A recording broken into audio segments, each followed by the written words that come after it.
Hello everyone and welcome back to the SuperShow podcast, where this week I'm here, Mr. Alex Jones as ever is here, and unfortunately no Chris, but I can happily confirm that we've been joined by this weird sort of cross between an authentic Greek man but also this sort of Slav drug dealer kind of vibe. Welcome to the podcast. What's your name?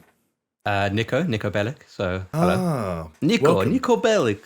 How's Liberty City been treating you, Nico? Did some bowling with my cousin. All right, chucklehead. All right, I did this for you, showing off the chest. The people are listening on a podcast platform of their choice. They don't know what you're talking about. Well, now they're going to have to go to our YouTube, which is probably something like, can they go to youtube.com/SuperShow pod? Are we not important enough for that? They'll just have to find it the old-fashioned way. We got that like fucking in January. But there's a weird thing, like custom URLs. YouTube are well fussy about it. Do we have a custom URL? I don't know. That's what I'm trying to find out. You two are pathetic. Look, we don't do the hosting social stuff. That's all you. You two wear glasses for that reason. I stay out of the fussy part. Anyway. Hold on, so if I take my glasses off, then it's just like... Then you become instantly like 2 to 3 times cooler, and you get to like lay back in your chair like me and just be a colour commentator. Okay. Actually, no, put them back on. It's scary. No, it's going to happen now. Chris does look a bit Russian without his glasses on. Hold on. I think he looks more Greek, but like more like a dad who's Greek. And oh, wow. Okay, now I'm just saying Keemstar. Oh, come on. Get off it. He does. Chris, one more time for the Keemstar fans out there. Chris, and then say, let's get right into the new. Come on, do it. Do the Keemstar. How does he fucking do it? Okay, hold on.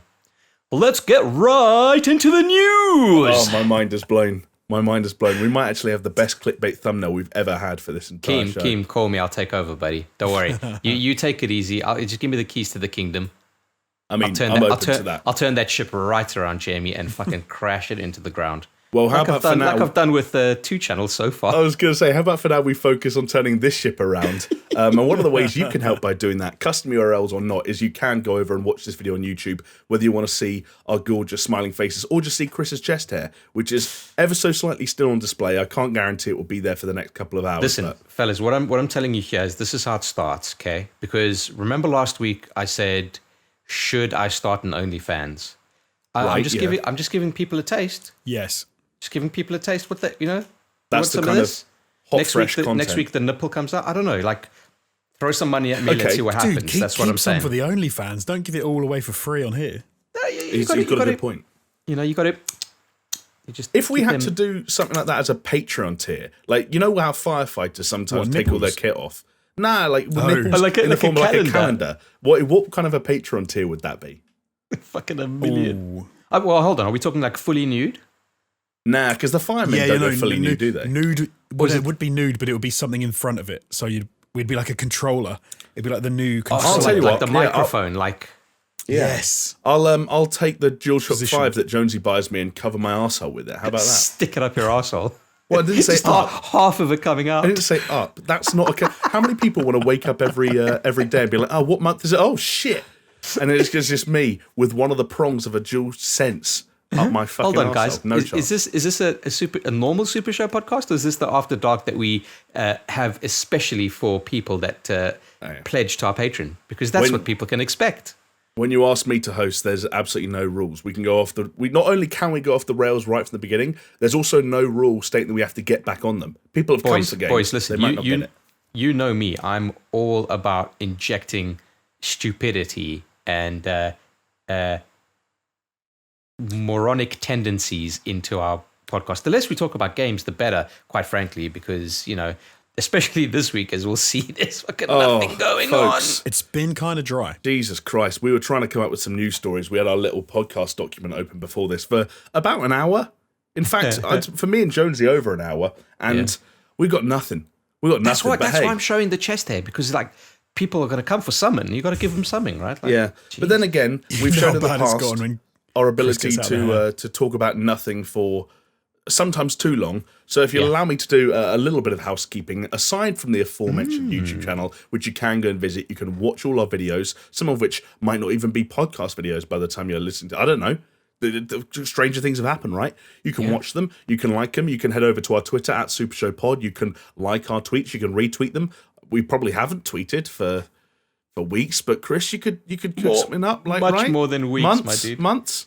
Yeah, I'd say so. I got to get back on it. I do take that on myself. I'll tell you what, I'm going to look at what the last video did on YouTube in terms of likes and dislikes, and I'm going to say, so that it's on 70 likes. If this video is on 80 likes by the time the next video comes out, then I will make sure an Instagram post goes out on our SuperShow Instagram. How about that? Come on, 100. Okay, 100. Come on, guys, smash that like button. Let's get us Smash that like button in the knob. I also like that we've set a like goal for the first time ever and given possibly the worst reward ever. Like an Instagram that no one fucking gives a shit about. We'll get a new post.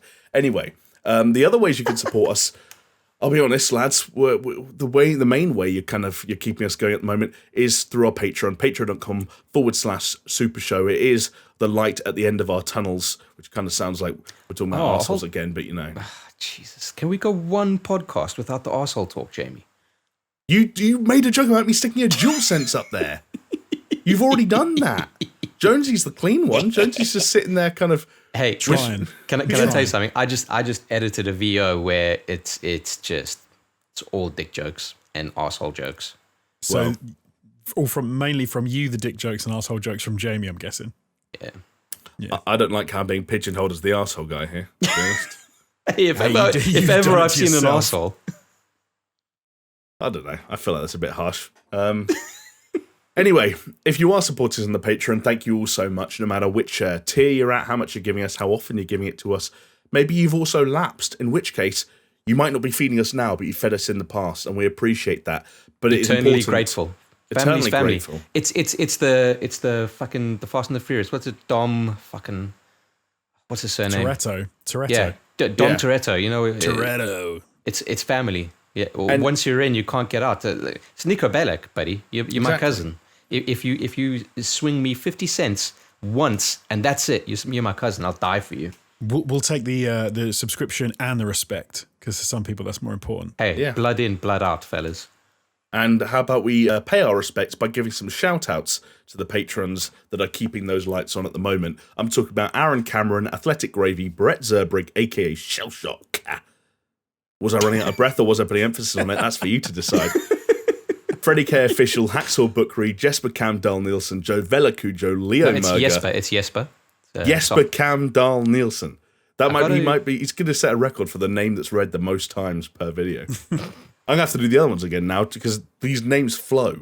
I'm sorry, but you had to do it right. Come on. That's fine. Jovella Cujo, Leo Merger, Lonnie Thompson, Manuel Guerrero, Martin Skihan, Mindful Pig, Nathan Pierce, Scary Omen, Starfall Kid, and the trio of top dogs, Peaswad, the Dude Abides, and the Mythical Rod. Fellas, ladies, thank you all so much. It's much appreciated.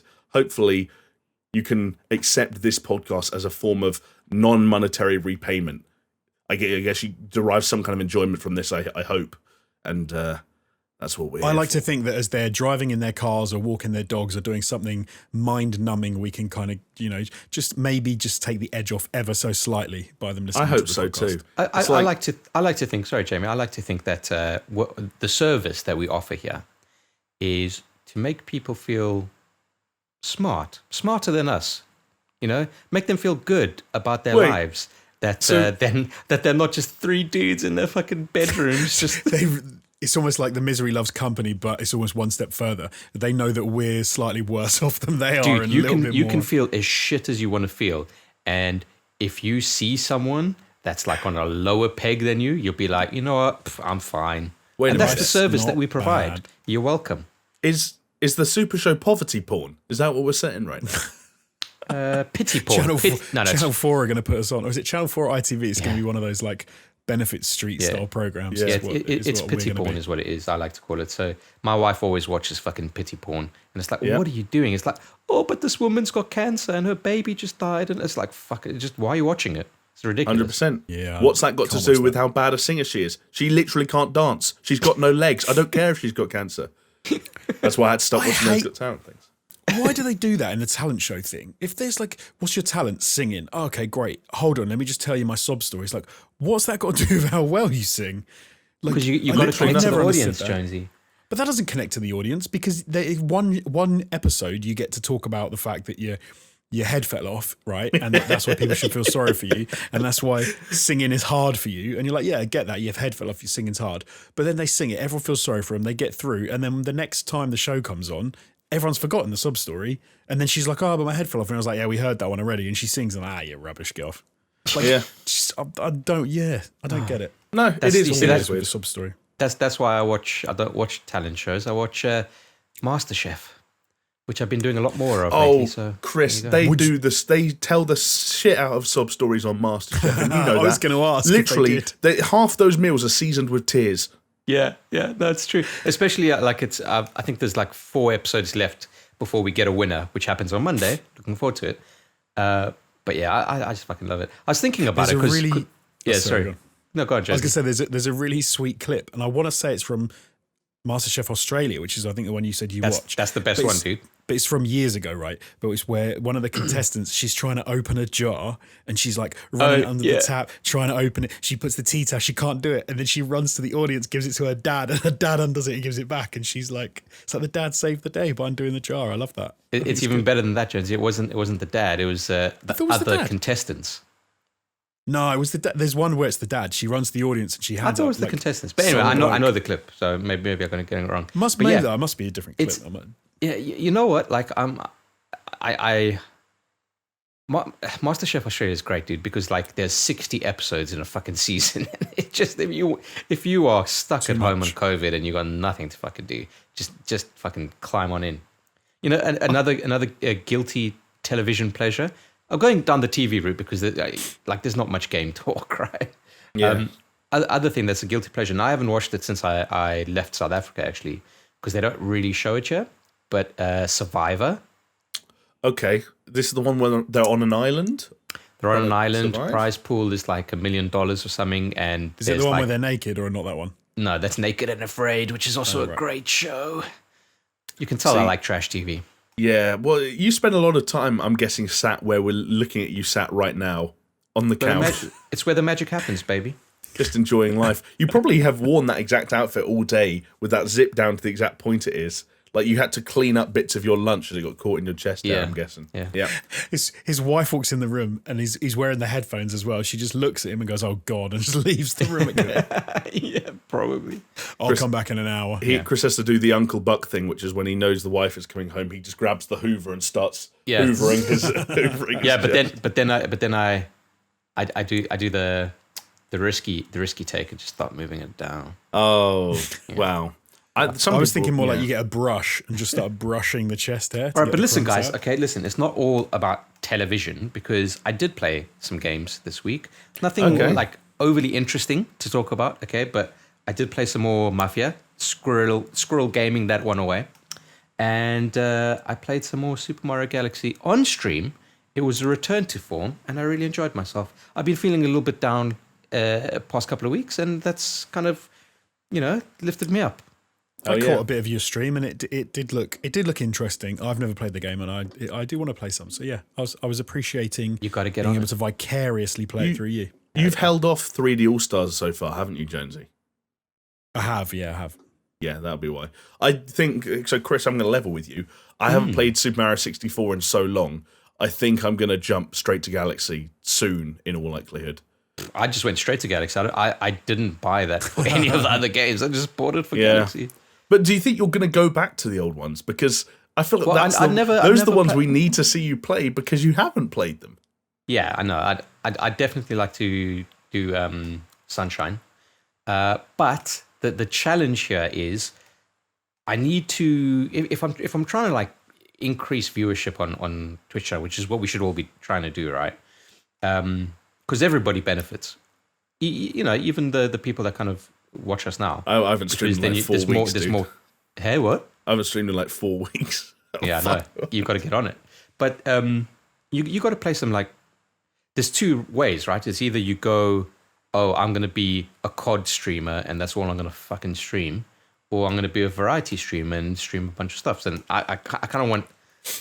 Like, see, I'm tempted. I think I'm going to become a cyberpunk streamer and just go hardcore.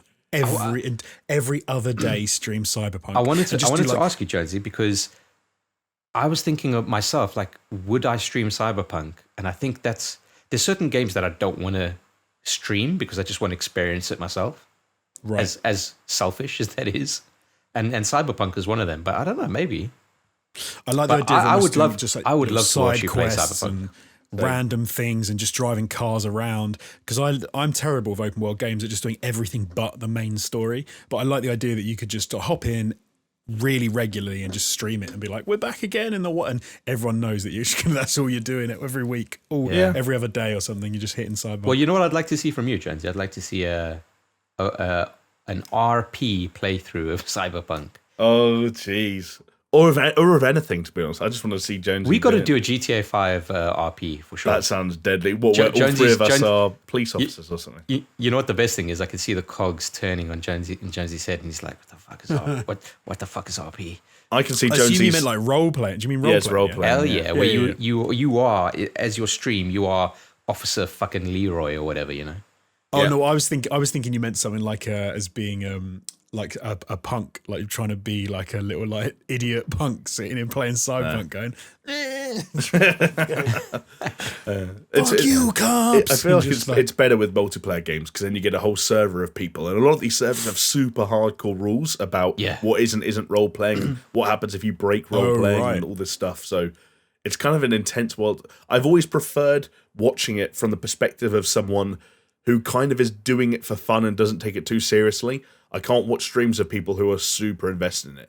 I like the guys who are kind of, nudge, nudge, wink, wink about the whole thing. Or just outright taking the piss, which is also hilarious. I'd love to watch you, Jamie, do a GTA 5 RP. Well, I mean... And if we all do it, but like on your stream, I think that would be really, that's what really I said. sick. We should do it together. Like, I know we've been rubbish at streaming, but I feel like one event that we can't... at this point, we just can't miss... is as like something we do together is Halloween, right? It's too good an opportunity to do something, even if it is like the one stream each of us do for a fucking month, or if we record it and get it for patrons or something like that. We can't. I feel like too much of our game playing history is tied to horror games to not capitalize on another Halloween. Which is weird, right? Because we haven't like in the I think we had 601 or 2 videos by the end of ATG, right? Not that there's any there now, but whatever. And like probably less than 10 were like horror fucking things. Right. Yeah, not many, but they stand out. Yeah. They definitely stand out. I mean, and some of the best reactions we had, like in funny things that happen as well, were from that. Actually, I think that is probably a perfect little segue to do the comment of the week. Should we quickly do the comment of the week before we talk about good idea. Because talking about ATG and as Chris mentioned, stuff not being up there anymore, we actually had a comment this week from Ellis Wilkinson, who came in to say, wow, you guys, I suddenly realised I hadn't watched an all-time gaming video in some time and found it was no more. It was so... This is the part that kind of like, fair play to Ellis for going through it, but also kind of bummed me out. It was so hard to find this channel. Nobody's Twitter worked. Thank God Chris's Instagram was still running and had a link. Didn't realise how much to miss you three until I heard you talking.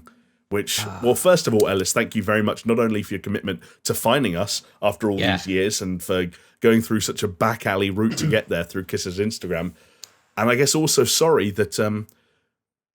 first of all, we've all had to change our names because we all had names that for various reasons didn't fit anymore, or there was something that fit better.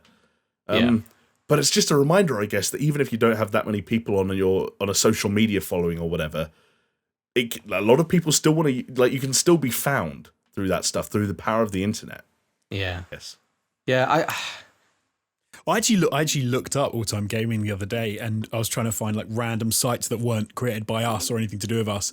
And I think there were there was a wiki about all-time gaming and stuff. there is. I love, like, that's crazy to me. I love that because it is even things like all-time gaming is formed of, and I was like, how do they know this stuff? Do they just listen to or watch videos and then just try and guess the stuff, or we mention things? But it's cool, but it's kind of weird at the same time. Yeah, it's probably Dave Jackson just kind of noodling on the... Maybe.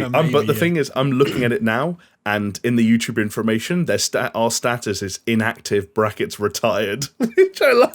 I love that terminology. And also, they've got a quote for us, and it just says, "Hey guys, welcome to All Time Gaming. I'm Chris. I'm Jamie. And I'm Alex." And it's got All Time Gaming's intro.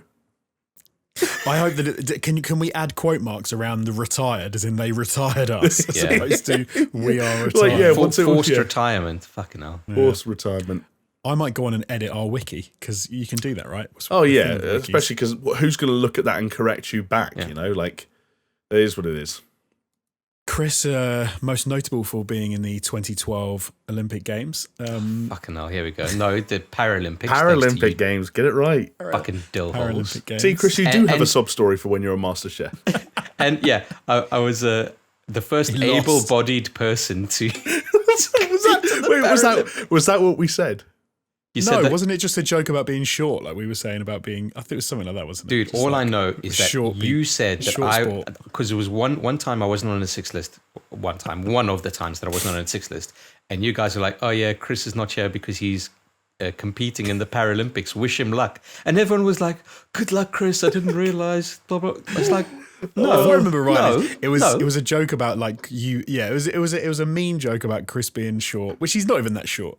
But I think it was just that, and we said that, and people believed it. And another time, you said that I was going to Zimbabwe to run in the elections against Robert Mugabe. You almost got me killed. Do you know what? Do you know what the other thing is depressing about Ellis saying shit like this is like. We were kind of funny. Do you ever look back on shit you used to say or do and go like, "Oh man, I'm not funny anymore"? I used to do. I've never been funny. So dude, can I confession time? Doing some editing today, and I'm editing a bit where we're talking about, Jamie's patchy history with dogs. All right, great. And I've been watching the Let's Play that Jamie and I did, or as a stream actually, of Far Cry New Dawn, and it's so fucking enjoyable. I'm sorry, it is. I think you get it. Like looking back at some of the stuff, because I guess when we were doing it, we were so kind of like concerned and worried, like, oh, will this perform? Will this that? And kind of also worried about like what the next video will be, how the previous videos have been performing. But watching it back in almost like a vacuum, and you just get to actually. And it's like Jamie says, you appreciate it. And you're just like, you know what? Yeah, we were actually fucking funny dudes. There was a reason why we got to over 400,000 subscribers. Like, we've got to pat ourselves on the back for something, right? Yeah, but I think a big part of that comes from being together every week and then getting together in a room and doing all that sort of stuff. Even like COVID makes it much harder to sort of try and do anything like that because you're separated out. You don't get to spend time with each other and stuff. Well, funny enough, so Ellis mentioned the Instagram. Okay, so he went to my Instagram, which had the link. But even if you go to the SuperShow Instagram, there's nothing on there because we as SuperShow have not been out. The last thing on there was the night out that we fucking went absolutely mental at Meat Liquor. And that was when was that? End of January, like early February, end of January, early February. Yeah, I think it was like that was the last night of when we stopped being ATG. And there's one picture from your house, Chris, when we're sitting down. Do you know we recorded that handful in your living room? Right. There's one picture from that. So like that was, again, that would have been March, up to the point where it's like it's no longer safe to travel, and basically like that. Because I remember the first remote filming we did was, I think it was just me and Jonesy, and we joke at the beginning of it that we're not doing a remote filming because of coronavirus, and literally the week after it was like, actually now we are doing remote filming because of coronavirus. That's how sudden. I can't wait till we can start doing shit, filming stuff, whether it's just recording this or doing anything else. Like, dude, I don't think it's going to be any time this year. I know. Well, to be fair, we had a little period there. I just want to go and eat chicken wings and drink beer with you dudes. So we could have done that like a month ago. We just didn't. If we wanted to be hyper literal about it. Unless because we knew that there was going to be another fucking... Anyway, right, whatever. Exactly. No one was rushing. Anyway. But yes, thank you for finding us, Ellis. Thank you for finding us. Yeah, and I'm glad to confirm we are still here. We are still mostly talking about games. And as we've already hinted at, we are still streaming games over on our respective Twitch channels. And Jonesy, I know one thing you found some time for, perhaps controversially this week, over on twitch.tv/SuperShow Jonesy, was a little game that we kind of had a discussion about last week, wasn't it? Was it a PlayStation 5 user interface simulator? Yeah, Jonesy just watched that video on repeat and got angry progressively as the video went on. I did. Yeah, the aim of the game was to get through the cards and get to the main menu.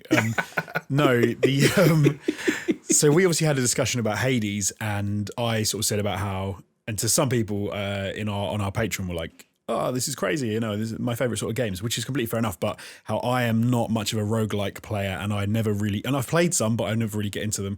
The last one I sort of played was Dead Cells, and Jamie had said how he loved Hades, and he thought it was, I don't think you said it would be your game of the year, but you definitely were saying it would be up there. In the conversation? I think he said, I think his words were contender. Contender? Was it contender? Okay, contender. So I thought, do you know what? I'm going to give it a go.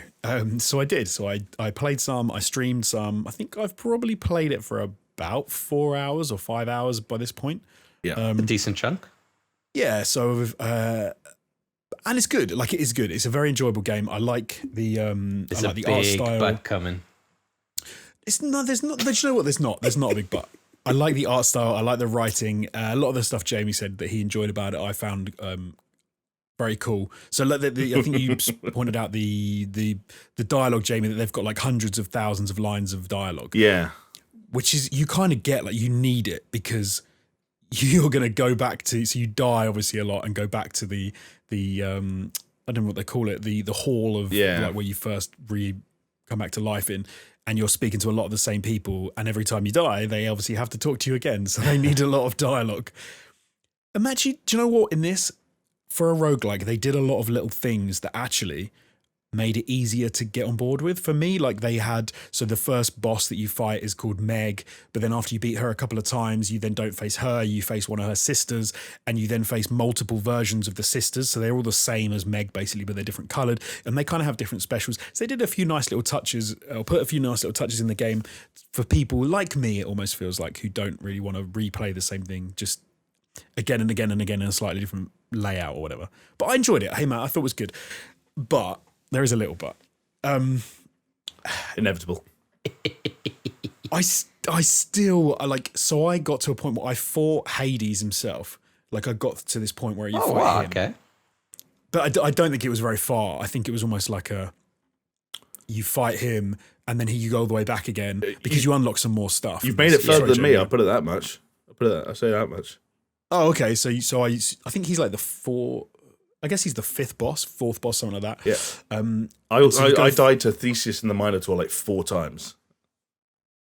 Okay, I think I fought them and beat them on the first time I played them. So there you go. Oh, well, excuse you. Oh, but so this is the thing. This is one thing to say about this sort of game.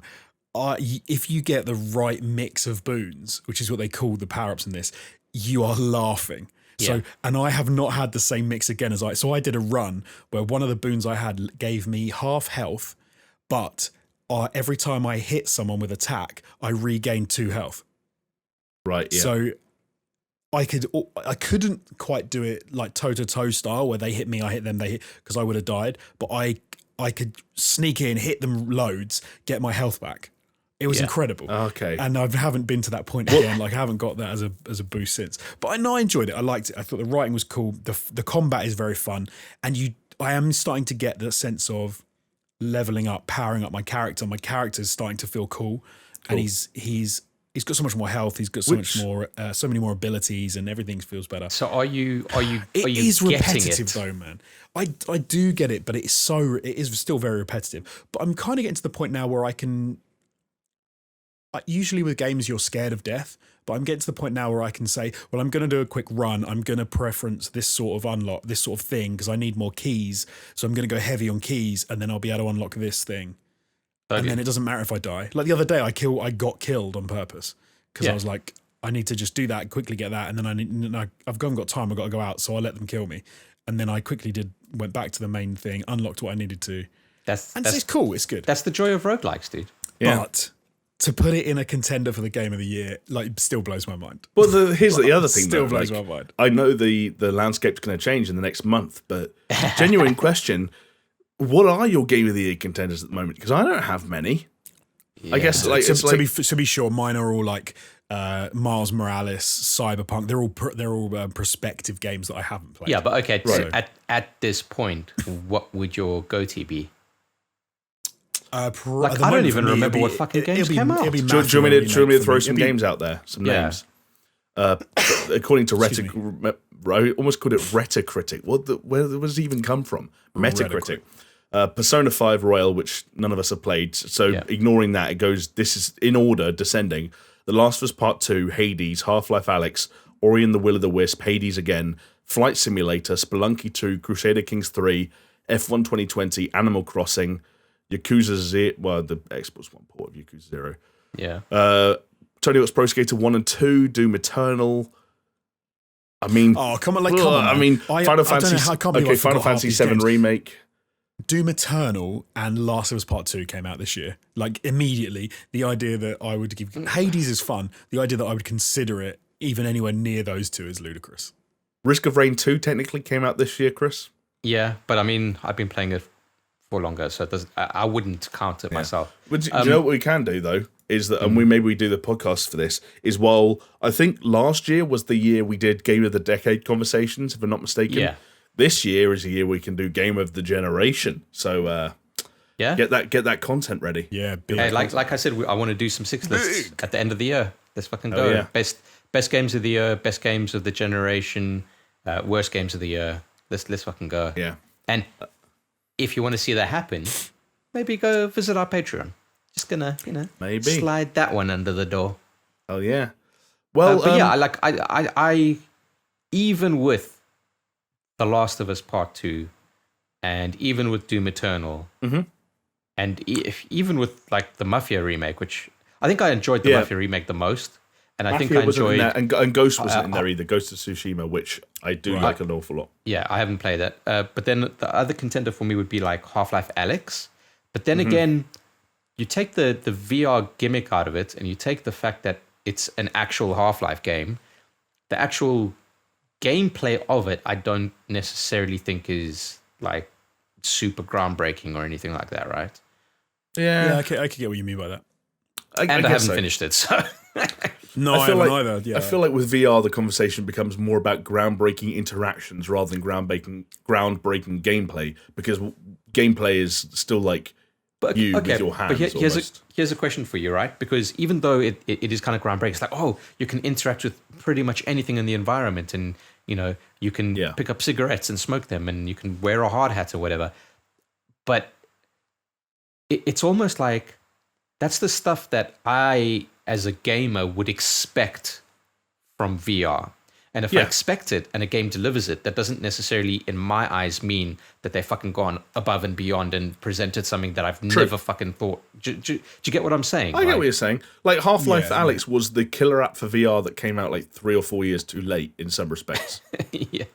I don't know. Maybe that's hard. I will say also, though, I've watched the ending of that game, and you guys haven't. And Chris, especially, you need to watch the ending of that game. No, I know, and I've seen. I need to finish it. I don't want to ruin it. I want to finish that game, but it just at the moment, the thing with VR, and a lot of people don't have this, but I'm very limited on space. And right now, like this is my living room, and this is also why you do VR, and I can't have both set up at the moment, so I have to preference one or the other. Oh, Jonesy, listen. So where I'm sitting now, in front of me is the space. If I move my coffee table, is the space that I would do VR. Yeah. Okay. And the only time that I could really do it is either during the day, if I don't have much going on, or late at night. Okay, late at night, I need to, I've got to be aware of kind of like taking myself out of the environment by fucking covering up all my senses, right? Because just now my son walks in looking for a hug, and I just punt him across the wall or something. Don't realize. And then if it's during the day. It's like Chris kicks a head crab at the same time. It's like, oh, so realistic. I can feel the kick. Shake it around. And then, so literally like 5 feet away from me is where my wife works during the day on almost like back-to-back Zoom calls. You're in the background of her Zoom calls. It's like, do you know what I mean? Like, she's like, what are you doing? It's like fucking impossible. It's absolutely insane. Yeah. I feel like that's why we're still waiting for that VR penetration. People need more space. I'll tell you what, an Oculus Quest 2, even with the Facebook login, I hope your Facebook account is in good standing, Chris. I haven't looked at my Facebook account in like probably about 5 years. You're probably fine. There was just some weird quote this week about some guy at Oculus saying, people need to keep their Facebook accounts in quote-unquote good standing if they want to use them on an Oculus Rift 2, which you now have to do. Oculus accounts are no longer a thing. But what I was going to say is it's like I've got the first generation Rift, and that's like, you set up the fucking things on the table, and you point it and you calibrate it, and like in order to get into a game of Half-Life Alyx, it'll take me like 20 minutes. Right, yeah. And it doesn't sound like a lot, but when you just want to play a game, it's quite a lot. And when you have other games you can play in 5. Dude, especially when you're a squirrel gamer like me, where you're only going to play for like 1 to 2 hours. Yeah, you tell us. For me as well, is the tethered thing as well, which is, with VR, is the big sort of killer. It's so annoying to be tethered to your system. So so it'll get there. Like I see the Quest 2 is kind of like the closest thing, and if the Quest 2 was, so it is wireless because it's its own kind of like thing, but if you're trying to run Half-Life Alyx, you're going to have to be on a PC. But if it's a wireless PC connection to the VR headset, then, and it does, because it's got inside-out tracking, then the setup is literally put it on and you're good to go. So someone has sort of homebrewed or hacked their way to that. I know. Yeah. I was listening to the Giant Bombcast, and Jeff Gersman of that fame has got that working, and says that even though like lag and delay is quite dangerous with VR, apparently he didn't have an issue. So there's hope yet, Chris. There's hope yet. We could have tetherless VR running streaming from your PC to your headset at solid latencies with hot, fresh games. Hell that apparently are no longer coming out. Well, lads, we might as well get into the news, because although we don't have much to talk about, like the sooner we start it, the sooner it's over, right? Yeah, it's man, kind of like ripping off a Band-Aid thing. And you two weren't alone in making time to stream this week, because you were joined by some pretty hot celebrity rivals, I guess you'd say, because, we're all competing for viewers nowadays. This is someone I'm not particularly familiar with, but I'm relying on you two adults to tell me about why this is a big deal without getting too political, because some people will get angry. This is the internet. Okay, can you... Yeah, go ahead. So I'm talking about AOC, and my sources tell me this stands for Alexandria Ocasio-Cortez. Thanks, that's correct. Yes, and she's a representative. She is. There you go. That's my. Thank you, Joe. I think was she like the youngest representative from New York, or she was? Yeah, she was down. She was down there in age, wasn't she? And I think she even unseated a long-standing incumbent when she got in. I think it was one of those people that's been in there for like donkey's years, and the idea that she was going to win was like, oh, it's never going to happen. But she sort of ran and said, hey, you're not doing anything for the local community. And they said, yeah, you're not. And they voted in. I think she was like 29, 28 at the time when she was. I thought she was younger, but I don't know. I don't. Maybe. Maybe. How old is she, Jamie? Use your magic. Again, I am no. I'm not what you call an AOCE, an Alexandria Ocasio-Cortez expert. But from what I gather, she is currently 31 years old, and in fact celebrated her 31st birthday just over a week ago on the 13th of October. I think you're right then, Jonesy, because it's been a couple of years, hasn't it? It's been a year. However old she is, she clearly thinks she's old enough to understand Twitch as a platform and games as a method of outreach, because to just repeat the words of a reporter for Eurogamer here, she decided to use Twitch as a platform to organise a session of the very popular video game Among Us that has sort of taken the internet by storm over the course of the summer and now rolling into the winter, to encourage American citizens to vote in the upcoming presidential election, which again... my sources, next week, isn't it? My sources tell me that the election is between. 1 second. It's the 3rd. It's the 3rd of between Donald Trump and who it's between, and he's of course the Democratic representative from Delaware with his running mate Kamala Harris, Joe Biden. So Joe Biden, Joseph Biden. Keep your eyes peeled for that one. I haven't heard much about it on the radio waves, but I presume as we get closer, maybe radio waves. Maybe we'll get some information. Donald Trump and Joseph Biden. Donald. I feel like I've seen this Donald guy somewhere. Apparently, my sources indicate he's a pretty good candidate. I don't know if you can either confirm or deny. Wow. I'm apolitical. Have we gone to the point where we are just? I mean, we were never a serious podcast, but are we just a parody of a not so serious podcast now? I don't know what we are anymore. I think we're just trying to make a point that we're not political, and we're not trying to be political. We're covering this because it was an interesting news topic. Yes. You see, you say that, but I feel I am quite political, but I don't bring my politics into my entertainment. I am very political, but I don't bring it. That's what I mean. This is not a space for lads, that. come on, clear the floor. I'm the most political here, and I actually have to. I can't tell you how many times I've had to bite my bloody tongue for the goddamn governments, you know. So, God, remember to VOT guys. It's funny though, because we're talking about being political, but I wanted to ask you guys about this story, because one of the things I thought was interesting was, as an idea, was, do you think? I don't think there was any nefarious like things behind this, like, because she did a stream and was like, get out there and vote, and I think that's great to say to people, go out there and vote. Yeah. But do you think this is a good idea, or do you think this is like does it seem slightly dodgy, and that it's a democratic, like going, hey, go vote for the Democrats, or is it literally like no? But just go vote? I don't think she said go vote for the Democrats. I don't think she did either. I think it was just a positive message. Yeah. Of, do you know what? Go vote. Yeah, I think. Go ahead, Jamie. Oh, sorry. I was going to say, I think if that was the message, then I'm all for it, right? Because that's all you're ever really. That's the core fundamental you want to drive home, is no matter which side you're on, it's all about making sure your voice is heard and your vote is counted and so on. That's what they always tell me, at least. I mean, don't get me wrong. If you look at the people that the most political people on that lineup that's in front of me now, so she had Representative Ilhan Omar, Pokimane Hassan Abi, which is Hassan Piker, you know, which is oh my god, what's his name? Hassan.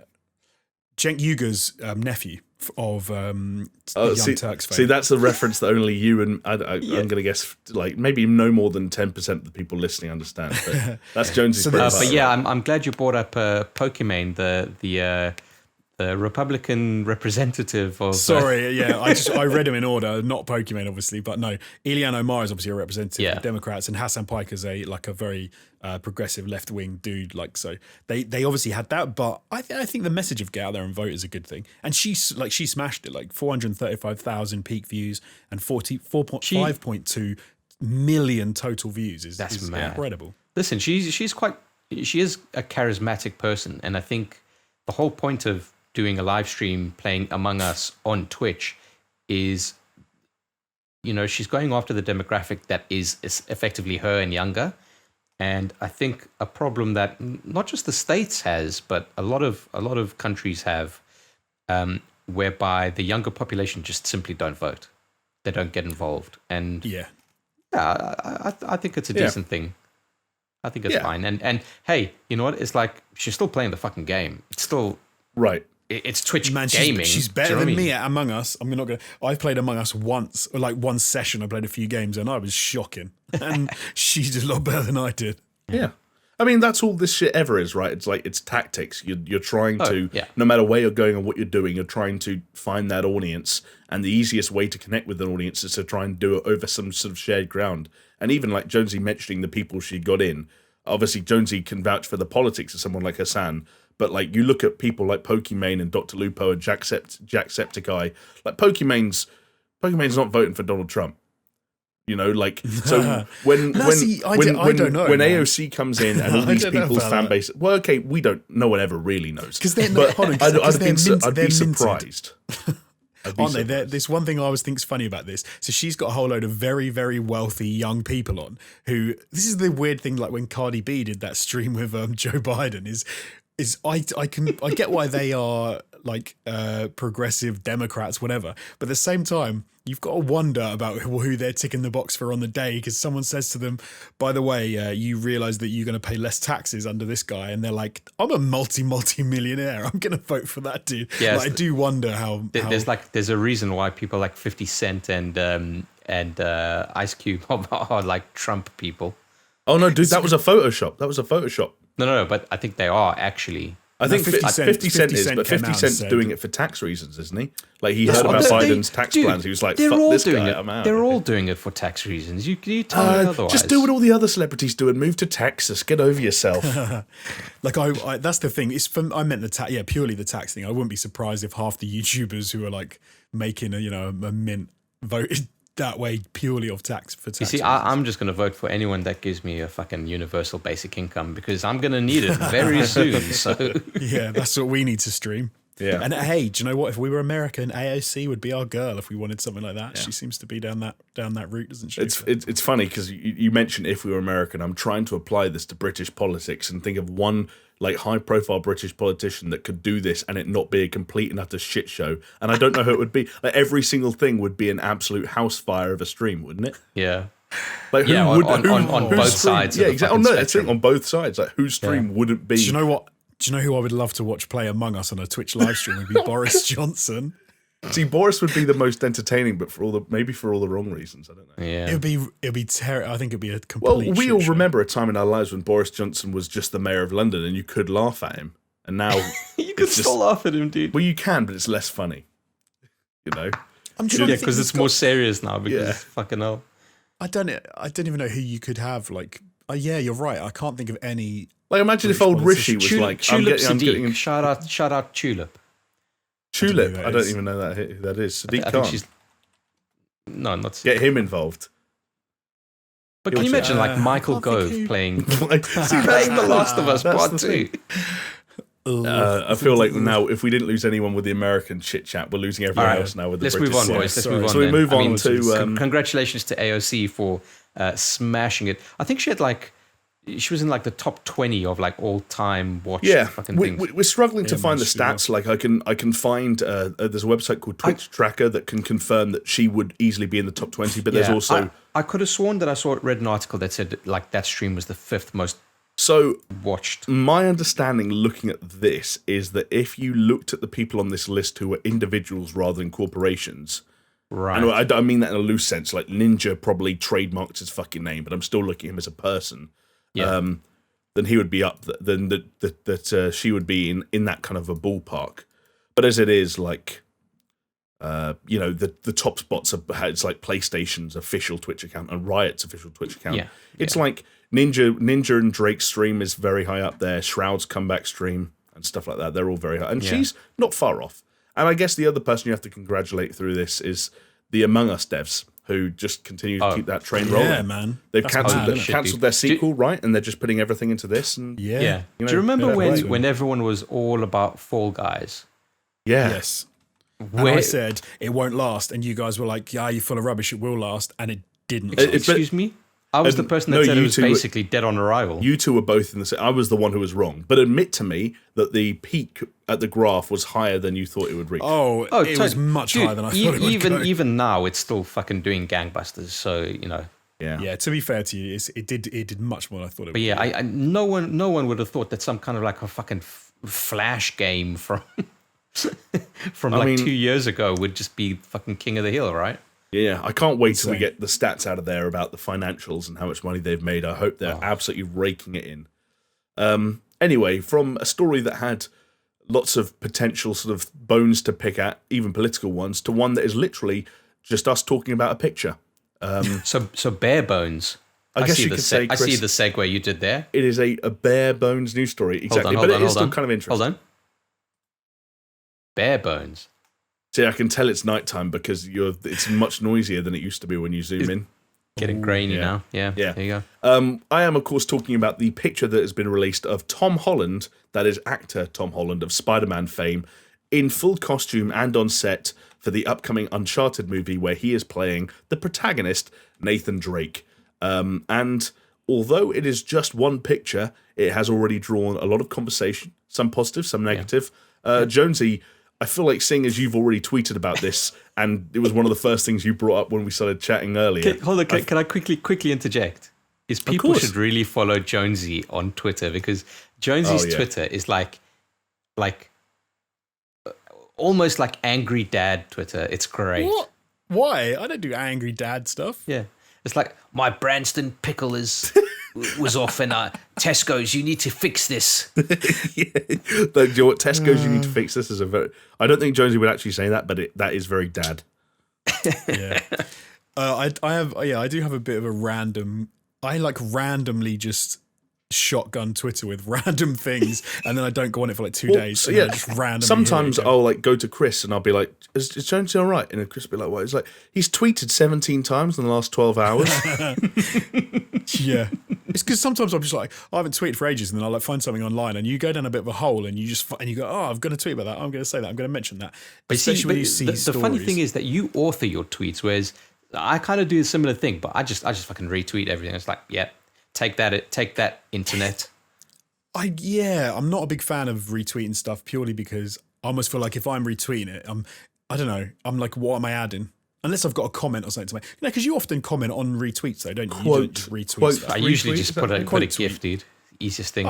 You do. You love a goddamn GIF. I love the a GIF. King of the memes. GIF master. Yeah. You can tell when Chris wants a conversation to end because he replies to everything with GIFs, and you feel like you're talking to a wall, man. But anyway, Tom Holland. Tom. Should we talk about Tom? So the reason because I saw this and I thought, this is something that people want to see. So I did retweet this, but because, well, not only because people want to see it, but it struck me as a really strange picture because it looks like it could be pulled straight out of one of the games. So for anyone who's listening to this and can't or hasn't seen the picture, well, to be fair, we're not even showing it at the moment, so you won't be able to see it if you're watching the video. It is the most Nathan Drake picture you can imagine. He's got he's got the khaki combats on. He's got the walking boots on. He's standing in some splintered wood. He's in obviously like an old maybe like Aztec or Mayan or I don't even bloody know, like some sort of. Actually, it looks a bit like a pirate ship. Maybe it's a pirate ship. It could be on the. That would track. There are some ropes in the top left of the picture, which could imply. But he's also doing that thing that Nathan Drake seems to do all the time, where it's like your body faces the camera, but your head is looking the other way. Yes, and then his feet are facing the opposite direction to his face. Like it's an action pose. He wants to go in 5 ways. Yeah, but it's a low angle as well. Hang on a second. Is you telling me the headline here is that action film star does action film star pose? Like, what are we talking about? But hold I'm just saying, it's funny. But what's weird to me, and I'll see if you guys agree, the arms and the body all would fit. If you cut the head off, they all look like they could literally be a Nathan Drake, made real or really, really high res image from a Uncharted game. You then scroll up and it's got Tom Holland's. It's then got Tom Holland's head on it. And so it looks like a really good Photoshop, but it looks fake. I know exactly. I agree completely. I don't. I'm glad. I Go don't. on, Jamie. I see where you're coming from, but I don't think the disconnect is the head. I think his shoulders and his upper body match the head, and I think the disconnect happens from the waist down and the forearms. I don't know. I know that's a weird thing. Or is the disconnect? Oh, it's Peter Parker. Well, see, I'm personally, as someone who's not a huge Spider-Man or MCU guy, I get it, but like I don't look at Tom Holland and see Peter Parker. I just kind of don't. I know some people will, and that's going to suck for them, but I don't know. It doesn't mean forearms are about 30. That's the problem for me. The forearms and the body and everything looks about 30, and then you scroll up and the head looks about 14. And so it's just like, well, I mean, that's weird. All right, fellas, let me ask you a question here, okay? Seeing this, okay, and yeah, it's just one fucking picture. So before Jamie gets all uppity and goes, "Oh, what are we doing? We're talking about one picture." Like, all right. Was that Jamie? Were you talking just then? Or was that? Yeah. I wasn't saying anything. It's Jamie's ventriloquist act. I want to get your guys kind of put your feelers out, all right? What are we thinking of this movie? Hot trash, or could this be the one to crack it? Especially knowing that known racist Mark Wahlberg is playing Sully without a moustache. Correct. Oh God. I look. I'm not a gambling man, but like you'd be crazy to put money on this being anything other than average and lower, right? Yeah. Like there's a chance based on the trajectory of films, some of which we were talking about like a couple of weeks ago, like Tomb Raider or Rampage or Assassin's Creed. Like there's every chance this film is fine. Prince of Persia, there's every chance this film is inoffensive, but the chances of it being good to great are slim in my mind. Just because of the track record and like everything about it. I mean, I know this film's changed a lot, but you need to remember this film has been in some form of production hell for a decade, long enough for Mark Wahlberg to go from Drake to Sully. Like that's how long we've been talking about this film. That doesn't usually happen for good reasons. Yeah, I don't know. No. I don't know. Jonesy? Also, do you think they're going to start going? Do you think they're going to do like fucking weird blue zombie Yeti boys or something? I doubt it. I hope not. Yes. I doubt it. Although the director of this is Ruben Fleischer, however you pronounce it, who is of course most famous for the Zombieland films. So make of that what you will. I suppose. Like, I think everything you said, Jamie's bang on. Like, that's not going to be a good thing. It is a video game to movie adaptation, which is never usually a good starting point anyway. It would have to be the exception, not the rule, in order to be any good. And the thing that worries me about, and I know, like, we're talking about one image, and so why this is maybe kind of stupid, but is the image they've shown is could literally be taken out of one of the games. And one of the worst things they do with games to movies, in my mind, is when they try and transplant the game into a film, because it doesn't work. Well, I think you kind of have to. Yes, you kind of have to do this. I think you have to either go for your own version and you make it possible in the movie, or you kind of do what the game does in a way that does work. And I don't know why, but it worries me. This image is like doesn't the age thing kind of suggest that actually this is a new direction? Like, we never had a game about Drake at this age or Sully at this age. But this is kind of my point, right? Because he looks exactly like Nathan Drake of today in every way except for his face. So why wouldn't you make him look younger? I don't know why. I don't know why you want his body to look different. Because that's basically what you just said. Not his body. You said the problem is that he looks the same as Nathan Drake in every way apart from his face. So yes. what do you want?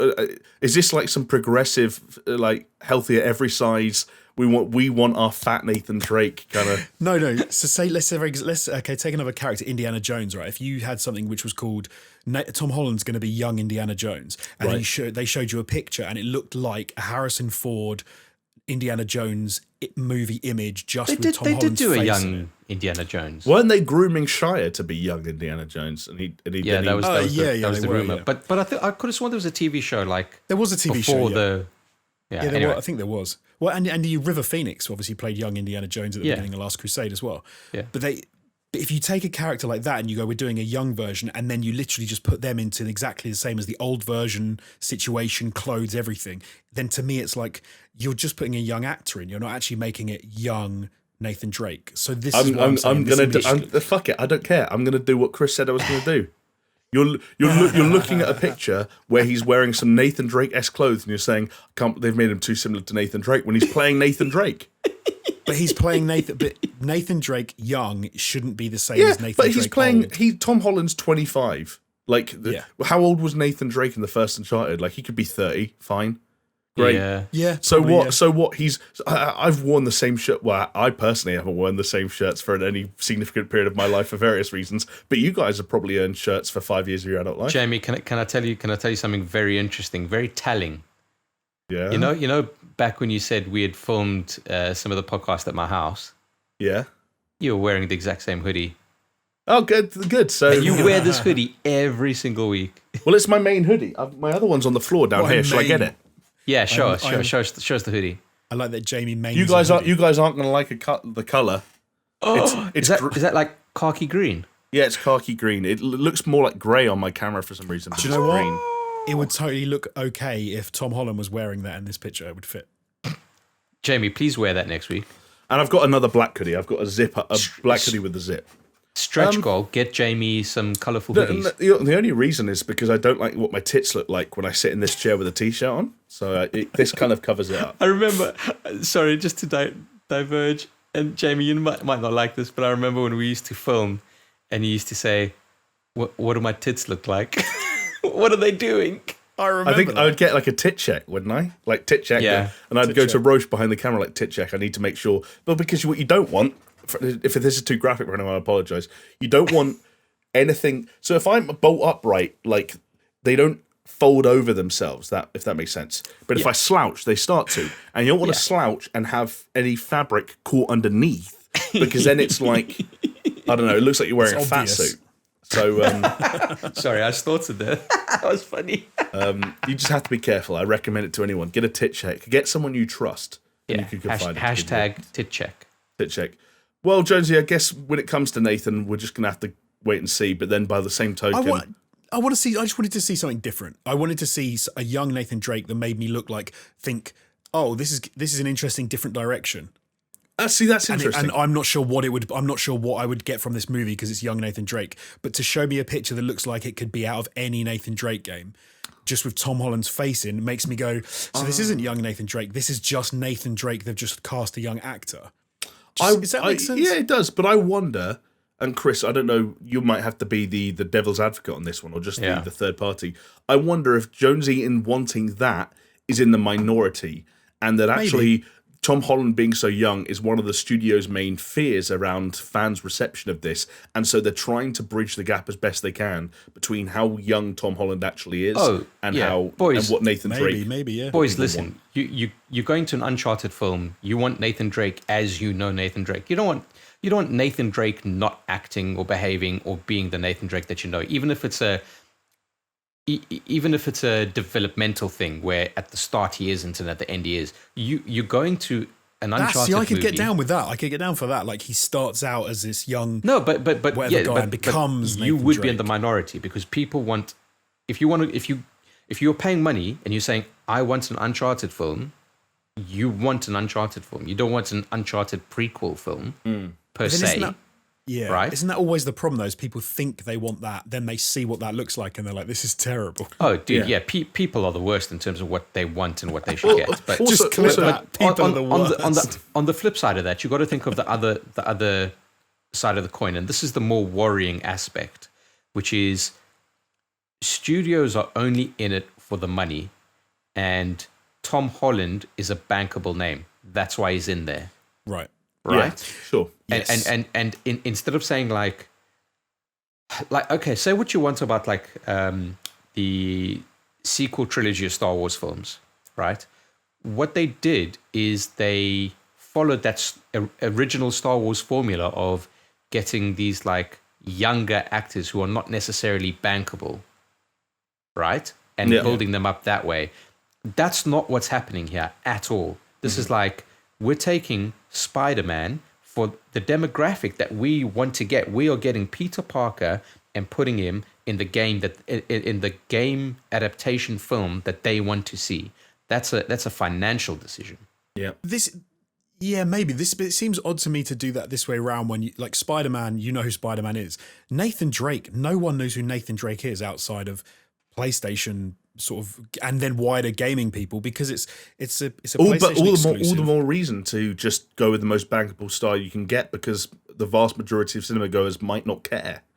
Yeah. No, I agree. I think it's like a Venn diagram, right? It's like Uncharted, Spider-Man, and in the middle it's like that's the film. So we're trying to capture both audiences. But so then I suppose what I'm thinking is then why would you then not just say, okay, so we're making effectively a Tomb Raider or a Indiana Jones is the best example, right? Yeah, Indiana Jones for the modern day, but it's Nathan Drake, and then do whatever you want. So then it's kind of, again, it says to me, why are they kind of sticking? And again, it's off one picture, so maybe they're not. But it seems like they're sticking hard to the look at least of Uncharted. But again, it's such a small audience. Surely the Tom Holland audience, magnitudes of bigger than orders of magnitude bigger than the Nathan Drake and Uncharted audience by this point.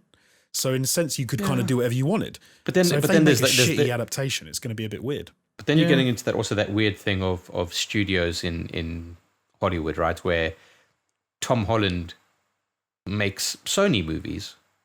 Yeah.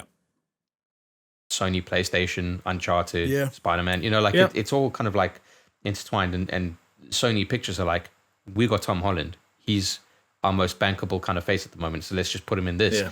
And that's the reason why it's an Uncharted film rather than anything else, because Sony have got this big fucking hard-on to make their whole PlayStation Studios thing go. And you know what else it's easier to do with Tom Holland than it is some other dude who probably looks more like Nathan Drake but is actually like 50 years old and no one realised? It's easier to get him signed a contract to do fucking 8 movies up front. Because the dude's so young and limber. He'll probably just be like, oh, dude, 100%. You could imagine the executives on the board at Sony are just kind of like rubbing their hands together, saying, you know what, we need to make Indiana Jones for this generation. Right, exactly. And we can spin 10 films out of this guy exactly before we suck him dry. You know, that's why like they didn't make 3 Tomb Raider films because they thought that Lara Croft was the, they wanted Lara Croft to be the female Indiana Jones. They didn't care about Tomb Raider. It's funny because I almost feel like talking about this, we've almost decoded the Monster Hunter trailer. That came out my lord. Because actually what we've been talking about here and what you guys have said, you've made me realise exactly what is going on in that Monster Hunter trailer. And I think you've nailed it for me. Because a lot of people were saying about how this isn't Monster Hunter, what's going on, why is it Modern Warfare meets Monster Hunter? And you've absolutely nailed it for me, both of you have, because what it is a Mila Jovovich movie because she's an action megastar. She's from the biggest movie crossover game franchise that exists, Resident Evil. She looks good holding a gun and dressed in army fatigues. And do you know who's not going to go and watch a movie? Or do you know the movie they don't want to make is a fantasy movie where people run around with swords and bows and arrows because Mila Jovovich doesn't fit into that space. So what they've done is they've gone, we're making a Mila Jovovich action movie where she's a badass Marine and then we're going to force her into this sort of CGI monster world. It's the Venn diagrams again, right? It's the Venn diagram. Everything you knew about Resident Evil, the bad films, but that fucking sold gangbusters. Make loads of money, yeah. You want another one of those? Okay, cool. But now let's mix it with Monster Hunter, which is a really successful game series, and let's try and make magic again, while at the same time saying, oh, we know that those Resident Evil movies were shit, so we're rebooting Resident Evil to be something of a higher ilk. It's fascinating. It is fascinating. They need to find that middle ground between being able to get the fans of the game to go and also being able to get the everyday cinema goer to come along as well. And I'd almost go as far as suggesting that if you looked at a graph of Resident Evil films, they start making more money the further away they get from being Resident Evil films, if that makes sense. Like they tried at the beginning. You think so? I think they tried at the beginning to do like things, the Mansion and Raccoon City and Nemesis and all that stuff. And by the time they're on, like, I don't even know where they ended up, like the 7th or 8th, it's just like, where are they? It looks like they're kind of in literal hell and she's driving like 18-wheelers through hell. It's like, who cares? Not only do we not know, we don't care because they superseded that. And if to go back to someone, I can't remember which of you two made the Young Indiana Jones thing, that's probably the dream right here for whoever's behind this film, is to say, the Uncharted license and Tom Holland's star appeal was enough to get our foot in the door. And when we got our foot in the door, millions of people decided they wanted a young Indiana Jones series. Chris, the glasses are going back on. Glasses are back on. Get a little bit more chest hair going. Were you struggling? Can I be even a little bit more cynical? Yeah. You can tell me I'm being too cynical if you like, but I almost feel like, especially in this day and age, maybe half of the equation effectively is to say we want people to talk about this property before it comes out. So we want to make a new Indiana Jones-esque thing. We want to make it with Tom Holland. Right, we'll attach a game to it. So we take Uncharted, which gives us that sort of foot in the door. There's a big audience online for it. So the second that we say Tom Holland Uncharted and we start showing off pictures for it, you have a captive audience who are already engaged online because they're gamers, who start talking about it, sharing it, discussing it, tweeting about it, whatever. So then they already have almost a level of free advertising online. No matter what the film's like, because no one knows what the film's like. Then the film comes out and actually is made to be a blockbuster action movie to appeal to the movie-going audience who are not even related necessarily to the game-playing audience. But because they've managed to get the name of the movie out there, they've managed to get people talking about it, that you've then sort of captured the movie audience by utilizing the game audience. And I think that's maybe what they've done with Monster Hunter. They've got the name Monster Hunter, and all they've taken is CGI monsters. They've then attached to that a typical action movie, and Mila Jovovich, who's one of the biggest action stars at the moment. And they can get people talking about Monster Hunter, the movie, online. Because if it was just called Mila Jovovich, whatever, it was just called Mila. Shoots dragons. People would watch it, but you're not going to get an already engaged audience to talk about it online before the release. True. Is that too cynical? No, I don't think it's too cynical. I don't think it's cynical, but I don't think it's necessarily accurate though, because are moviegoers talking about Uncharted at the moment? I don't think so. But also, like, who are moviegoers? Like, I don't think moviegoers exist in the same way gamers exist. Like, you don't get people out there who identify as moviegoers. It's just that everyone is some degree of a moviegoer by default almost, right? Yeah, no, but that's kind of what I mean. Like, so if as an average Joe who sees films, you've bumped into Uncharted online somewhere because people are talking about it online. Yeah, I think that's where it becomes the new Tom Holland film. I think that's what you get from hiring a star. Yeah, but I suppose what I'm saying is you kind of just get a double bump because you got Tom Holland and then you get Uncharted, so you get this. Well, Josie, also, I feel like you're not giving Ruben Fleischer his credit here. The dude, he directed Venom, for Christ's sake. The Fleisch. The Fleischmeister. And if this film's anything like Venom, get ready for it to be 17 different genres in the space of 90 minutes. You got your comedy, you got your horror, you got your... No, whatever. We'll wait and see. Maybe we'll revisit this when a trailer drops and Jonesy can see Tom Holland's Nathan Drake attire in motion. Can I just commend the both of you? I think we should all pat ourselves on the back for stretching out a single photo for how long have we been talking about this now? For 20 minutes? Hey man, we can stretch out anything. If we stretched out that PlayStation 5 UI we can stretch anything. Everyone stops listening while we do it, but we still manage to stretch, and that's the important thing, right? Talking of stretches, I guess they are an SEO firm, which is a term I'm not super familiar with, but... Can I clap Jamie on one of the best segues in SuperShow history? You guys have played that right into my hands. So there's a thing out there called an SEO firm, which from what I can gather, and you guys might have to tell me, is a group of individuals, a collective of analysts, if you will, who use SEO, search engine optimization, right? Yeah. To analyze trends and look at what people are Googling, what people are searching for, and what people want and what's happening to make, in this case, rather bold or perhaps more accurately wrong predictions for, the future of certain industries. And of course, we have to pick out this one as it relates to not just gaming, but the immediate future of gaming. So this comes from a firm called the Hoth, and they will say, the Hoth, as in the ice planet Hoth. I mean, I hope it's not a Star Wars reference. You know what? Red flags are going up already. I can't blame you. But then, hey, maybe a Star Wars fan would be in the know when it comes to gaming. I'm joking, they're not. They have said that the Xbox will win the console war by Christmas.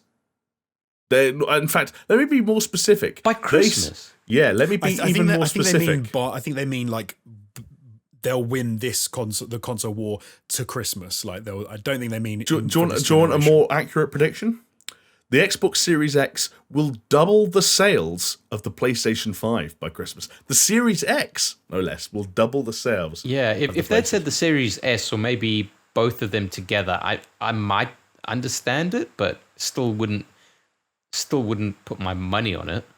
Yeah, so I guess most people listening and us already know that this is some degree of bullshit, right? Not least of all because this would be a complete reversal of what happened for the entirety of the last generation. But to give you an idea of what they've done, and this is courtesy of the Hoth's CMO, what's the M stand for? Marketing? Marketing. Is it Mo, Chief Marketing Officer, is it? Maybe he's both. CMMO, maybe we're creating a new one. He's called Clayton Johnson, and he's been analysing trend data that suggests that the pattern will be reversed. It seems like he's using Google Trends and YouTube videos and when they spiked and so on and so forth. Hold on, because if that's what they're doing, then I'm a fucking SEO firm. Well, this is the thing. I really want to know where this kind of stuff has come from and how they've got so many ballsy claims. Dude, can I tell you? Can I remind you guys of something? And viewers will be listening to this for the first time. Let me tell you about Google Trends, okay? Because we were searching once upon a time, what were the most popular games that we should be covering at one stage, and we looked up Anthem, and Anthem had this fucking massive spike compared to everyone else. We were like, well, it's got to be Anthem, right? But no, because what Google Trends is saying is Anthem is just a fucking term. It's not saying Anthem video game or the EA Anthem. It's True. Hey, guess what? The American Anthem, that fucking spikes up Anthem as a term. So, I don't know, I wonder if they're searching for the quote, the literal Xbox Series X, and they're looking at PlayStation 5, and then because you're right, that if they just looked at box, and obviously box is going to appear a lot more than... No, but even if they say Xbox and then they say PS4, because the other thing you got to remember is like how, like if you think about how much information about the new Xbox console came out, not to today, let's say 2 months ago, right? Yeah. How much information we had on the Xbox as opposed to what we had on the PlayStation, there were loads more, which means, guess what? Loads more articles are being written about Xbox purely because it was a more known quantity. It doesn't mean anything. It's all fucking bullshit. I think to be fair to them, that what they're saying is... And you know what? SEO firm Chris Joanidis says it's bullshit. That's all you need to know. But I think what they've done is taken the average of the search terms for the entirety of the announcements, the releases and everything, and they've averaged out everything. So they've said when the price was released for the PlayStation 5, when the price was released for the Xbox, when the specs were released for the PlayStation 5, and the specs were, and they've plotted all of these data points, and they've said average out the search terms. Xbox is doubling the search, like how much it is searched for the PlayStation, even if you're hitting all of these different peaks, right? So PlayStation like massively bumps up sometimes, Xbox, and then they're saying there's double the search or double the inquiries about Xbox. Therefore, there's double the desire or double the market, so it's going to do double the sales. My issue with that is, I know people, who was it? I can't remember who said it, but whoever said like any publicity is good publicity. But half of those people could be people who are like shit posters or trolls who are searching for stuff because they want to have proof to themselves that the Xbox is shit. Or it could be that the PlayStation audience who won the last generation, they doubled the PlayStation 4 doubled the sales of the Xbox One. Yeah. They're such a committed audience that they're not even searching for the PlayStation online because they know they're going to buy one. Yeah. It could also be, you brought up a very interesting point. If it's an article that's just talking about Xbox and they're like, yep, that's Xbox, tick. But the article could be like, why the Xbox will lose to the PlayStation 5. You know? It could be, yeah. Like this is why this whole fucking thing is such bullshit, because there are way too many variables. None of it can be pointing to anything fucking concrete. And like you said, Chris, if they're just using Google Trends, then dude, that's like the biggest fucking... I've opened up Google Trends right now, and I can tell you, for example, for the week of October 11th to October 17th, 2020, if you type in the terms PlayStation 5 and Xbox Series X, the Xbox Series X results in terms of the interest over time are double the PlayStation 5. So this is literally an SEO company that's opened up Google Trends, which any of us could do, open up a tab now and do it, and taken that as a literal result of what will happen in sales by Christmas. Yeah, and that's bullshit, because all of those videos could be saying why Xbox is the worst. Well, as an example. Yes, they could. But then the difficulty then you get into the weeds of any argument you could make about that. You could make the exact argument to the reverse. Like anyone who brings up how much they like about Xbox could also just as easily bring up the PS5. I'd go so far as to say most articles that bring up one might bring up the other in some context. Yeah, but yeah, you're right. And no matter which way you cut it, this is really very silly. This is really very silly. Another thing to consider, right? The biggest audience on YouTube is North America, right? Yes. And I guess you could say South America as well, because as we were discussing before we hit record, there's a lot of huge like Spanish, Latin American Spanish speaking YouTubers. But call it the Americas, okay? What the most dominant console in the States? Okay, maybe not the most dominant, because maybe could still be PlayStation. Between the two. But you could say that the Xbox is the most successful of itself in the States, right? How do you mean? So, of every region, Xbox sells the best in the States. Oh, probably, yeah. I put good money on it. So, you taking entire continents into the equation? Yeah, because I don't know what the scene is like across other parts of Europe. I presume it's PlayStation, but I don't know. Yeah. I think it's a decent split, but most certainly the stronghold of Xbox is in the States, right? And if you think about, okay, so you're looking at a platform that is skewed towards the States, then the data is skewed to what Americans like. That's simple. It's not a global thing at all. Not a global trend. Yeah. Oh, I see what you mean. Right. Yeah. And which is when they're just looking at one sort of like area, aren't they? Or they're not looking at one sort of area. Their data is biased to one sort of area. Yeah. Let's do this. It's a whole bunch of boring shit. That's fucking data analysis. I've got two questions. First of all, there's a bit of fun. If we were to take this as gospel, and we were to break down the United States of America state by state, and you guys had to guess which state was the most pro Xbox Series X and which state was the most pro PlayStation 5, what would be your guesses? Let's start with the Xbox. Where do you think they are most pro Xbox? By a whopping 73%. I don't want to diss anything, but Florida. It is not Florida. No. I've got to find Florida. Florida is one of the more even ones. It is 43% to 57% in favor of Xbox. Well, I'm guessing the one is going to be New York. What's the? Yeah? No. I'll tell you, because otherwise we could be sat here for another. Okay, well, California's going to be one because California's California is pro Xbox, but it is not the most pro Xbox. Okay. Hold on. Where does Peaswad live? North Dakota. North Dakota is the 7th most pro Xbox state, so he's got good company. No, I'll tell you, the most pro Xbox state according to Google Trends is Wyoming. Oh, okay. There you go. And that's because there's like 3 people that live in Wyoming and 2 of them have Xboxes. Maybe. I'm looking at the map, but I don't know where Wyoming is. Sorry. It's in the middle, isn't it? Yeah, there's a lot of places in the middle, Chris. I'm not going to lie. Everyone can go around the edge and be like, yep, California, Texas, Florida, New York. The middle is everything else. That's the point. Anyway, the most pro PlayStation 5 state, shout out to Mississippi. So, Mississippi, Ole Miss. Interesting. Yeah, still holding it down. Shout out to anyone who went to Ole Miss. Ole Miss. Ole Miss. Did I just watch a TV show that had something going on around there? I might have. Maybe. The real question I was going to ask, aside from this Google Trends nonsense, is, given that they both have pretty large installed fan bases and they're both going to be struggling to a certain degree with limitations in terms of the manufacturing, do you think that the Xbox will be close to the PlayStation 5 if you add up both variants on both sides by Christmas? Or do you think it's going to be run away again? I'll tell you this.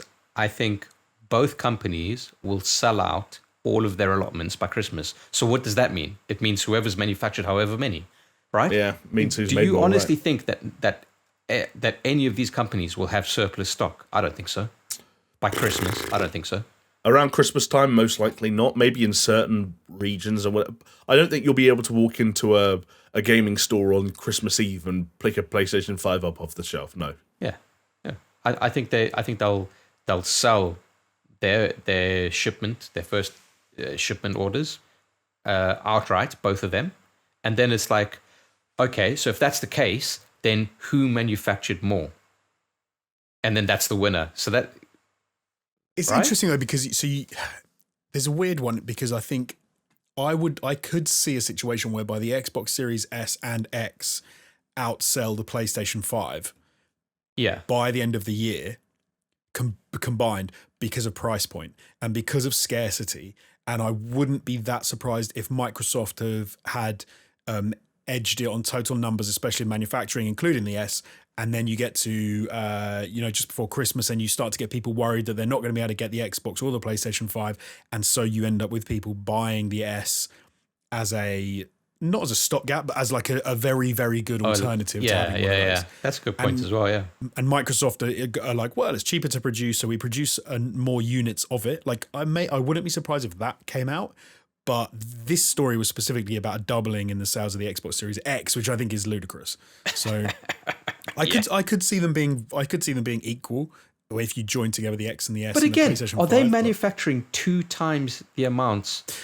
I wouldn't have thought they are. Yeah, exactly. So I'd be amazed if they. Can I just tell you something? It's a fucking slow week for gaming news when we spent this amount of time on this fucking drivel. You're not wrong. Honestly, you're not wrong. These sorts of stories, though, have got. Let's be honest. Is this firm, the Hoth, have got more sort of market exposure from this stupid story and saying this, which they know is probably not true, by doing this and saying this at this point. Like, for them, fair play. They are SEO specialists because they've managed to trend with this story, and they hit it. So fair play to them. Wow, I'd love it if like you actually find out it's just like two brothers in their basement. I can tell you that the Hoth have a 3.6 out of 5 on Trustpilot. 14% of those reviews have been 1 star, i.e. bad. Would you like to hear a bad review? Yeah. Courtesy of J Buck that says the Hoth overpromises and underdelivers, which, I mean, not hard to see him being wrong at this stage. This guy hired the Hoth to do 8 blog posts in their, quote, pro service that's extra. Let me tell you, their quality of writing is some of the worst I've ever experienced in the industry. In fact, the work I paid for is pretty much unusable and so subpar that I would never want to post it on my website. I also paid them to do 2 guest spots, and once again, it is also terrible quality writing. I wasted time and money dealing with the Hoth, and I could never hire them or recommend them to anyone. FYI, I've requested a refund, and of course they won't give me one and only will issue credits. But why would I ever need to redeem credits for more poor quality work? Thank you, J Buck, for shedding some light on what may or may not be going on. I feel like we've been scammed. No, I feel like we need to pivot SuperShow to just be a SEO firm, because clearly we can do exactly what they're doing, but we can be a lot more eloquent about it if their writing is like, fucking don't get me wrong, like analysts are real, but when it comes to like video game analysts, like who's the one who got really famous back in the day? It was Michael Pachter or something like that. Yeah, like at some point, I'm sure there's way more data that goes into it nowadays, and I don't want to like the MPD group and whatever. I'm not trying to say anything disparaging, but that must have just been at some point just Michael sitting back in the chair going, GTA's probably going to sell well this year, so that's an article. Write that one up.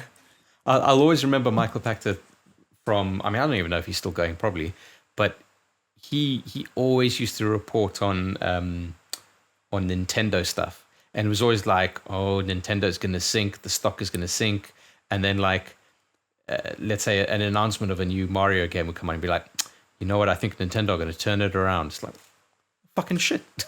Chris, you know, you said you're not sure if he's still going.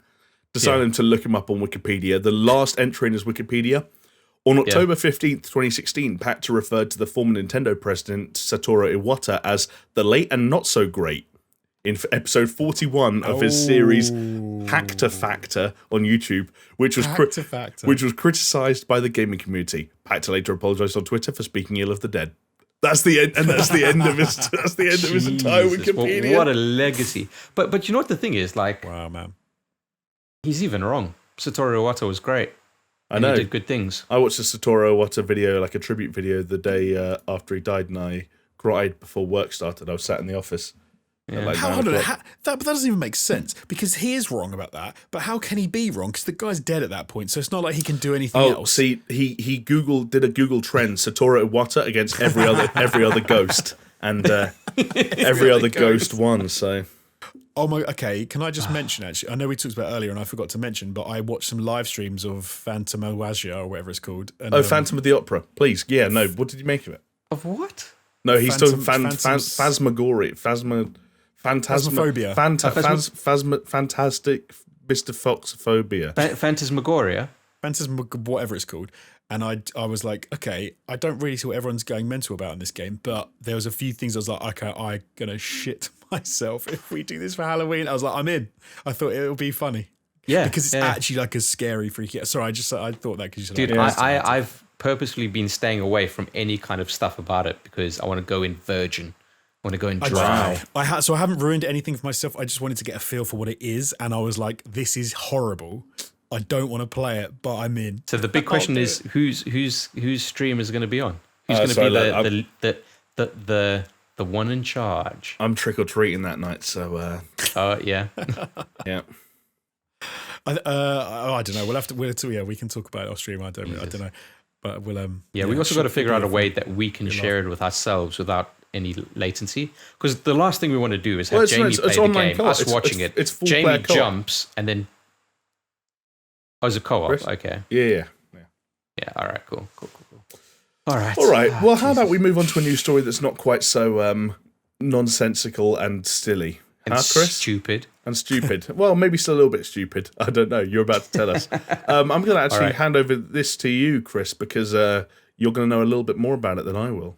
Hell yeah, buddy. Frost Giant Studios is a new studio that's been developed? Not developed. We're developing a studio. We're developing a studio to develop games about studios. No, so Frost Giant... Why would they call it?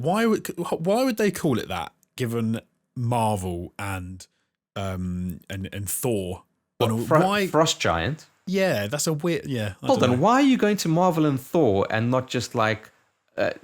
Norse mythology, because that's what it is. Dude, it is. But if I asked people about Frost Giants, let me tell you, the public are going Thor and Marvel. They're not going Norse mythology. Yeah, but that's because you only ever speak to people in Tory conventions, so of course they only know about Tory conventions? Yeah, you're a resident Tory. Nah, I'm joking.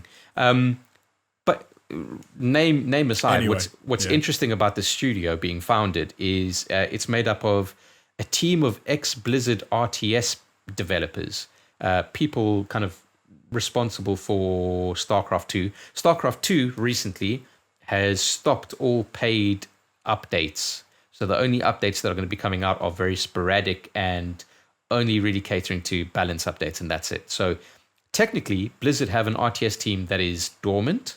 So fingers crossed for Warcraft 4, although maybe not from how Blizzard has been going. Yeah. But yeah, these are a bunch of like high-profile RTS people from Blizzard have formed this studio, and they are working on an RTS title of their own. Now, that in and of itself is fairly interesting if you like Blizzard RTSs, but it's no great shakes. But another interesting thing, which is a bit of news that was from a while back, which we didn't cover, I don't think we covered, was ex-Blizzard CEO Mike Morhaime has founded a company called Dreamhaven, and he's funding it with his own money, him and his wife. And they have two studios under them, which is Moonshot Games and Secret Door. And they also have taken a bunch of ex-Blizzard people. So effectively, between these two companies, it's almost like Blizzard of old is coming back, but just not with Blizzard as a name and not with the IP. And it, I just thought it would be interesting because it's that thing, right, where some fucking Greek dude's name and his ship, right? If you repair a ship and replace each and every plank over time so that no more planks are of the original ship, is it still the ship? Is Blizzard still Blizzard without any of the fucking main people that were responsible for its success? If there's they've all gone to there's a mop version of that in there as well. Like from Only Fools and Horses. Oh, is it? Yeah. Huh. But yeah, exactly. It's like you have a mop, you've got the fucking stalk, the handle and the rod, brush, the handle, and the head, and you change both of them. Is it still the same mop? But yeah, it's like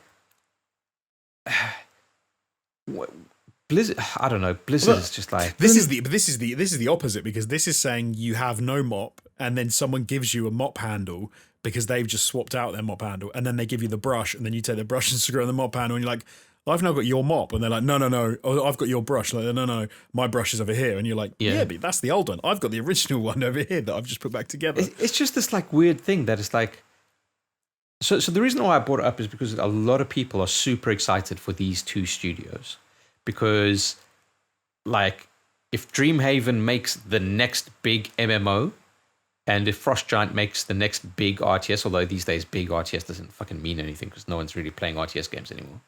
Unless they manage to spin it out to successful esports in Korea. But like, dudes, I know it doesn't mean much to you, but growing up as a PC gamer, Blizzard was the be all and end all, and their fucking fall from grace has been fucking so sad, so sad. And it's almost like this is a glimmer of hope for a lot of people that were brought up in that Blizzard way, you know. Well, it's a weird one though, because I completely see where you're coming from, and I have fond memories of like Blizzard and stuff from the past as well. Even though this isn't really, you know, most of my genre of games I play don't really come from that sort of side of things. But you do get to a weird stage with developers, and I do worry that you can say that it was the problem of business, it was the problem of the money people, it was all this, and everything would have been perfect had they just kept churning out the games as they were when I was a kid. But then sometimes it gets a little bit, it almost sours a little bit your memories when you realize actually it was because the types of games or what they were making just wasn't really working anymore. And you might see studios like this pop up and everything's going to be fantastic again. And inside of 2 years, they've all been dissolved and all the people have moved on because actually the problem was that there's not an audience. Yeah, I mean, the Activision Blizzard merger probably had to happen for a reason, right? Like, it wasn't like, I don't know. It could be that it was, I mean, it could be that it happened purely for money reasons and they would have been fine and stuff, but I don't know. It gets, I would hate for people to actually turn around and go, do you know what? I wish Frost Giant had never been made because it's nothing that, I'm sure that won't happen. I'm sure it won't happen. I'm sure it'll be glorious. Yeah, I don't want to try and make this sound pessimistic, but I'm just like, I don't know how many stories there have been. There have been loads of stories of people leaving high-profile companies and making smaller ones themselves independently.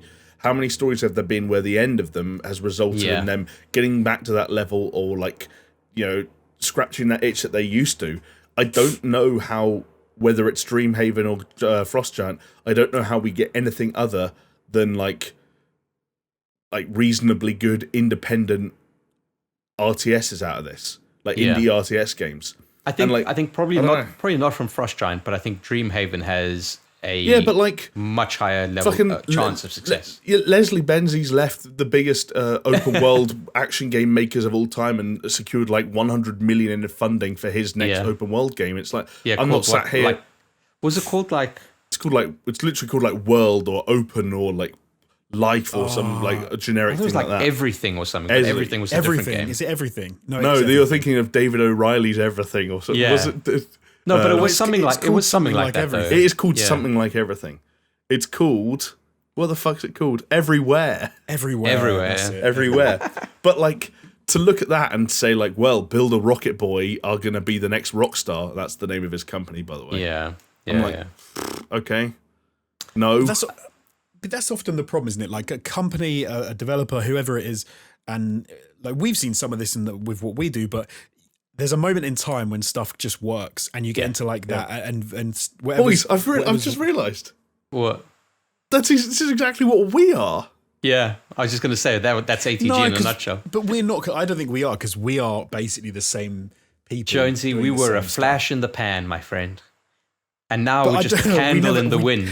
But we were never big enough to say that we were like there was a heyday. So I think that we can kind of say I think there was a certain time when we were on a trajectory to be that. But no, but I'm using it as a positive. We never peaked, which means that we can peak. Oh, we peaked, buddy. You can look at the social blade. We peaked.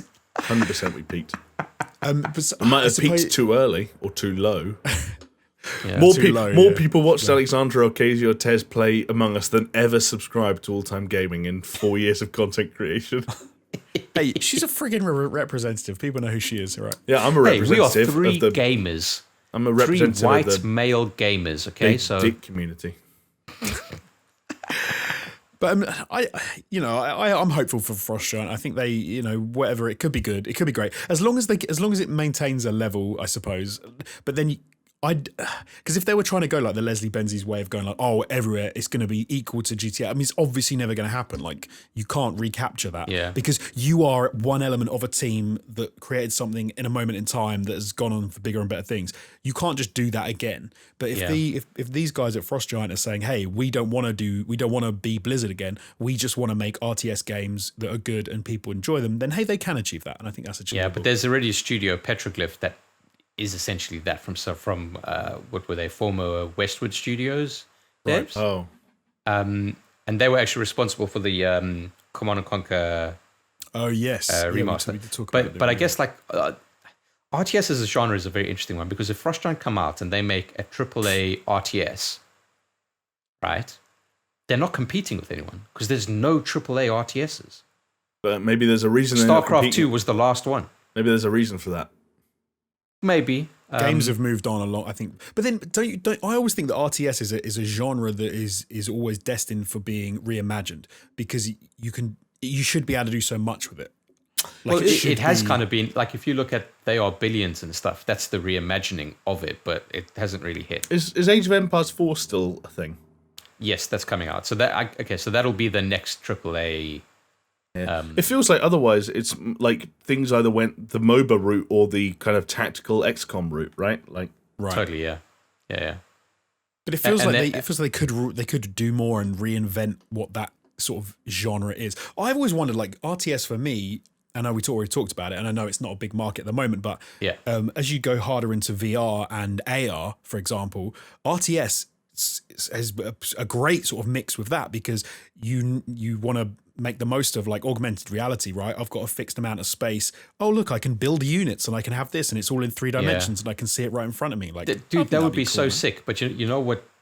Taking it to a discussion we had earlier on, you know what Half-Life Alyx makes me realize is you take away the gimmick of AR/VR, and what you're left with is a slightly subpar game. No, yeah, like not to say that even if you took that stuff away from Half-Life Alyx is a very good game. Okay, so that aside, VR or not, but yeah, like you're telling me a great RTS that's like VR and AR, whatever. You strip that away, and it's just like this is an average RTS, fellas. I just mean, like, I think that there's a lot of routes they could go, and I think especially in this day and age, it feels like they could change up what they're doing, do more with it. I don't know. It's always seemed a weird sort of genre to me anyway. Like, I think, and it has developed a hell of a lot since I was a kid. It's come on it feels like there's only so much you can do with like a first person shooter genre. And yet, I don't know. They're still trying, aren't they? They're still going. Yeah. Anyway, that's what I have to say on that. I'm cautiously optimistic on it, but I wish them all the best. That's nice. I don't think you have to defend being cautiously optimistic. That's just we should all feel that way about all things gaming, right? Maybe not all things. Well, do you know what genre I miss? The point and click adventure. Whatever happens. Oh yeah, I'm with you there, Jonesy. But I think that's more indicative of our age than anything else. Look at Jamie's face. I played Broken Sword on my mobile phone. Couple of old age pensioners who fucking grew up with Day of the Tentacle and now think everything you need to click on. Every game's got to have Monkey Island levels of trial and error before you.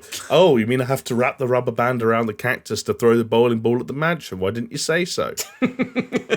See, that's getting me hard right there. Buying a Monkey Island game for PS2 when I was a kid because I liked the front cover was the most mugged off I've ever felt in my life. Being a 7-year-old, being like, I can't control the man. Can't control the man. Can't control the man. Well, when you're saying that, and then I took it back, and do you know what I got instead? I got fucking Fur Fighters because that's a baller game. Fur Fighters. Yeah. I played it on the Switch. I've got is it called Thatched and?